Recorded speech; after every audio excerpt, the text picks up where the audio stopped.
Assalamualaikum warahmatullahi wabarakatuh. Izin memperkenalkan diri, nama saya Dwi Niken Kristianti Monita, Pendidikan Biologi D 2018. Akan sedikit berbagi tentang tugas individu hortikultura dengan judul Melon yang diampu oleh Ibu Rizky Nisfi Rahmadini, MSI. Melon merupakan tanaman yang jangka waktu hidupnya cukup singkat atau sering disebut dengan tanaman semusim. Pada awalnya, melon ini berasal dari lembah panas Persia, yaitu daerah Mediterania perbatasan antara Asia Barat dengan Eropa dan Afrika, hingga akhirnya dapat menyebar ke seluruh daerah-daerah yang hingga saat ini. Tanaman melon memiliki klasifikasi dengan regnum plantae, divisi Magnoliophyta, kelas Magnoliopsida, ordo Cucurbitales, famili Cucurbitaceae, genus Curcumis, dan spesies Curcumis melon. Tanaman melon sendiri memiliki dua tipe, yaitu tipe native melon dan tipe winter melon. Tipe native melon memiliki ciri-ciri buah yang keras, kasar, berurat, dan bergambar seperti ada jala-jala. Wanginya lebih harum daripada tipe winter melon, lebih cepat matang dan lebih tahan lama untuk disimpan. Sedangkan untuk tanaman winter melon memiliki ciri-ciri kulit buahnya halus, mengkilat, namun wanginya tidak terlalu harum, hingga kematangan buah juga cukup lama dan tidak bisa disimpan terlalu lama. Sebagian besar tanaman ini lebih sering dijadikan untuk tanaman hias. Kandungan nutrisi atau senyawa bioaktif pada melon per 100 gram.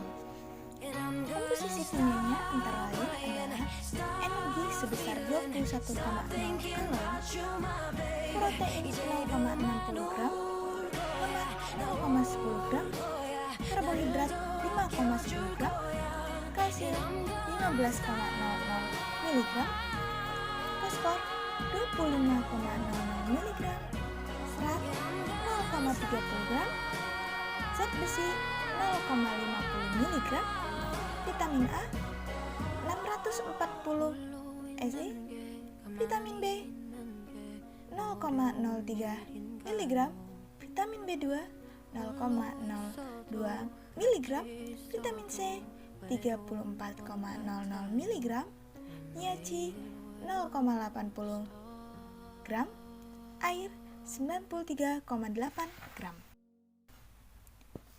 Selain itu, buah melon juga memiliki beberapa manfaat. Di antaranya, memperlancar pencernaan. Melon dapat membantu memperlancar pencernaan karena mengandung banyak kandungan serat. Mengkonsumsi melon bisa mengurangi kemungkinan adanya masalah-masalah pencernaan seperti sembelit. Yang kedua, meningkatkan sistem kekebalan tubuh. Tak hanya rendah kalori, tingginya kandungan serat dan vitamin C dapat meningkatkan sistem kekebalan tubuh. Semua zat tersebut bersifat antioksidan sehingga mampu mencegah penyakit serta infeksi yang menyerang termasuk kanker. Yang ketiga, menurunkan tekanan darah tinggi. Melon dapat membantu menurunkan tekanan darah tinggi karena melon memiliki rendah natrium, namun tinggi akan kalium. Yang keempat, meningkatkan kesehatan tulang. Di dalam melon terkandung vitamin K. Vitamin K ini juga yang menyokong untuk pertumbuhan tulang. Selain itu, di dalam melon juga memiliki kandungan magnesium dan asam folat sehingga dapat meningkatkan kesehatan tulang Anda dan juga nutrisi. Yang kelima, baik untuk ibu hamil.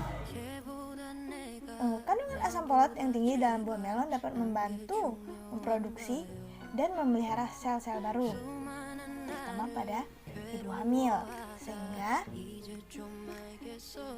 dapat meningkatkan sambungan saraf otak dan tulang belakang pada janin yang sedang dikandung. Yang keenam, mencegah penuaan pada kulit. Vitamin K dan vitamin E yang ada pada melon dapat menjaga kesehatan kulit dan mampu membuat kulit bercahaya. Tingginya kandungan air mampu menghidrasi kulit juga melon memiliki sumber vitamin B, koin, dan betainin. Kandungan ini baik untuk membuat kulit Anda tetap segar.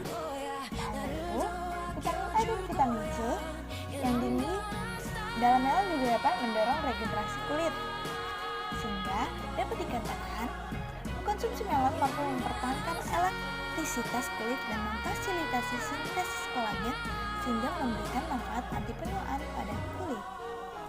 Yang ketujuh, mengatasi rambut rontok. Kenapa dikatakan demikian? Karena banyaknya kandungan vitamin yang ada pada melon. Nah, itu cocok untuk pertumbuhan rambut. Yang kedelapan, menyehatkan mata. Tingginya vitamin A yang ada pada buah melon dapat meningkatkan ketajaman penglihatan dan menjaga kesehatan mata. Dan juga dapat mencegah katarak, degenerasi makula, menjauhkan mata dari sinar radiasi dan menjaga kesehatan mata. Selain itu, dan yang terakhir, 9. Mengobati insomnia. Buah ini sangat membantu untuk pengidap insomnia. Kenapa demikian? Karena dalam melon mengandung senyawa unico compound yang baik untuk fungsi saraf dan menenangkan kecemasan. Mengkonsumsi melon juga dipercaya dapat mengatasi masalah tidur dan membuat tidur Anda tetap nyenyak. Selanjutnya, syarat tumbuh. Syarat tumbuh buah melon antara lain adalah iklim. Tanaman ini memerlukan sinar matahari penuh untuk pertumbuhannya dengan tingkat kelembapan sedang.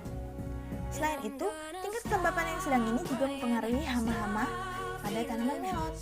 Suhu optimalnya antara 25 hingga 30 derajat Celcius dan tidak dapat tumbuh jika kurang dari 8 derajat Celcius, serta tanaman ini membutuhkan keadaan yang sejuk dan kering, serta angin yang bertiup tidak terlalu kencang, dengan intensitas hujan yang rendah, dan biasanya tanaman ini tumbuh baik di ketinggian 300 hingga 900 mdpl.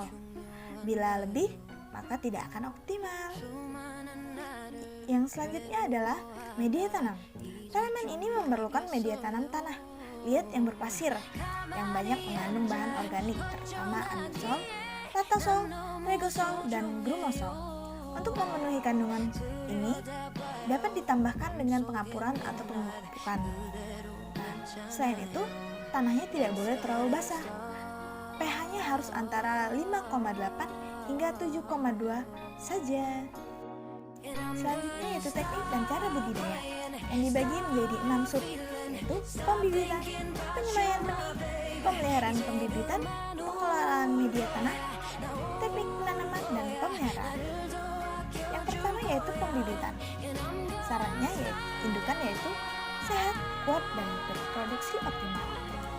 Nah, benih yang sudah diambil itu dilarutkan ke dalam larutan sebanyak selama 2 jam.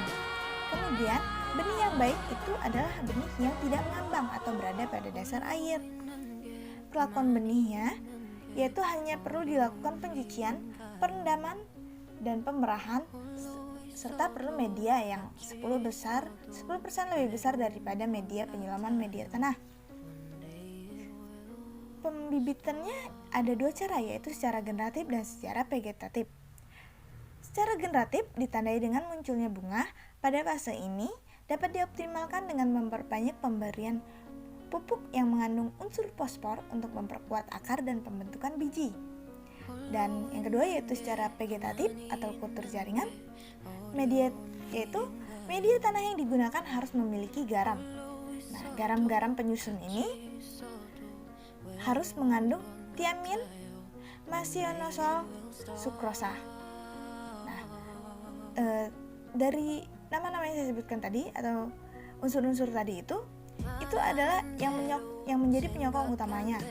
Lalu tanaman yang dihasilkan dari hasil teknik kultur jaringan ini juga biasanya akan membentuk bunga jantan dan bunga betina, sama dengan halnya tanaman-tanaman yang tumbuh dari secara generatif.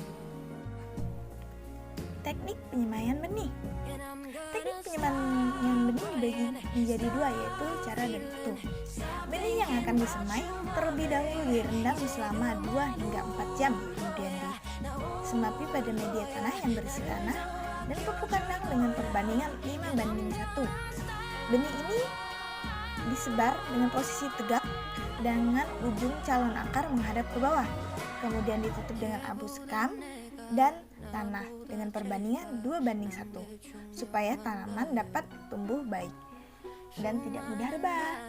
Kemudian benih diberi rangsang dengan menciptakan suasana hangat dengan menutupinya dengan karung benih yang basah. Setelah sekitar 3 hingga 4 hari kecambah akan muncul dan karung benih baru bisa dibuka. Yang kedua yaitu pembuatan media semai. Pembuatan media semai berasal dari campuran tanah, pasir, dan pupuk kandang dengan perbandingan 1:1 dan 1:1. Pemeliharaan pembibitan. Tanaman dilakukan penyiraman setiap pagi hari dengan cara disemprot seperti membuat hujan sehingga tidak mengikis media tanam. Setelah daun sejati mulai tumbuh, barulah dapat disiram seperti biasa. Bila cuacanya cukup panas dan tanah menjadi kering, maka tanaman harus disiram kembali pada sore harinya. Namun, hindari menyiram tanaman pada siang hari karena dapat menyebabkan tanaman menjadi kurus, kering, dan mudah layu. Kemudian dilakukan penjarangan. Penjarangan dilakukan sebanyak 3 hari sekali. Nah, yang dilakukan pada penjarangan ini yaitu adalah tanaman-tanaman yang dijarangin hanya tanaman yang tumbuhnya seragam. Yang bila dia terlalu lambat atau terlalu cepat, sebaiknya dihindari. Kemudian dilakukan pemupukan. Dilakukan pemberian pupuk dengan melakukan penyemprotan pupuk daun yang kaya akan unsur nitrogen. Nah, setelah tumbuh dengan cukup kuat, maka dilakukan pemindahan bibit. Bibit dapat dipindahkan bila sudah memiliki 4 atau sekitar 5 daun atau berusia biasanya 10 hingga 12 hari. Nah, dengan cara menggantung kantong polybag yang sudah kantung-kantong polybag itu dibuang. Setelah itu, medianya dimasukkan beserta dengan bibitnya ke dalam lubang yang sudah disiapkan. Kemudian pengolahan media tanah. Pengolahan media tanah dibagi menjadi 4, yaitu pembukaan lahan, bendungan bedengan, pengapuran, dan pemupukan. Pembukaan lahan pertama harus dibajak terlebih dahulu pada malamnya, lalu biasanya berkisar hingga 30 cm. Setelah mengering, baru dihaluskan. Kemudian dibikin bedengan atau seperti bukit itu dengan panjang maksimum 12 hingga 15 meter dengan tinggi sekitar 30 hingga 15 cm serta lebar antara 100 hingga 110 cm dan lebar paritnya 55 hingga 65 cm. Kemudian dilakukan pengapuran menggunakan kapur per 100 meter persegi dengan pH tanah 4 hingga 5 diperlukan 150 hingga 200 kg dolomit. Tapi kalau untuk tanaman yang di polybag itu tidak butuh banyak ya. Kemudian dilakukan pemupukan. Nah, pemupukan ini dilakukan 1 kali seminggu atau hanya bila diperlukan saja. Kemudian yang terakhir yaitu teknik penanaman dan pemeliharaan. Teknik penanaman, setiap tanaman memiliki jarak antara 60 hingga 80 cm dengan diameter lubang 10 cm. Dengan cara penanaman dipindahkan beserta dengan media penyemaiannya. Untuk pemeliharaannya dilakukan penyulaman setiap 3 hingga 5 hari dengan penyulangan untuk membersihkan goma serta penempelan pada tunas cabang air. Kemudian diberikan pupuk setiap 10 hari atau bila perlu. Penyiraman juga dilakukan pada pagi-pagi dan jangan sampai mengenai akar dan buah. Serta pemasangan dilakukan bila diperlukan. Berkisar antara 10 hari. Yang terakhir, kendala dan solusi. Untuk tanaman melon sendiri memiliki beberapa kendala, diantaranya yaitu ketika musim hujan. Tanaman melon rentan dengan musim hujan, maka diberikan perlakuan khusus, yaitu pembuatan anjir seperti tiang-tiang jemuran, atau meninggikan bedengan, menggunakan mulsa plastik, penyemprotan fungisida untuk mencegah jamur, serta rajin merapikan tanaman untuk memantau hama dan penyakit. Yang kedua yaitu gangguan penyerbukan. Biasanya disebabkan karena beberapa faktor, diantaranya adalah karena serangga atau karena penggunaan insektisida yang berlebihan, atau juga dapat karena angin yang terlalu keras. Yang terakhir yaitu peningkatan pH tanah. Memusnahkan tanaman yang terserang dan melakukan penggiriran tanaman serta melakukan penyemprotan fungisida berbahan aktif benamili, metalaksid atau pepromocar hidrokarida merupakan beberapa upaya pengendalian yang diperlukan untuk mengendalikan hama dan penyakit. Sekian yang dapat saya bagikan kepada teman-teman. Terima kasih sudah mendengarkan. Saya akhiri. Assalamualaikum warahmatullahi wabarakatuh.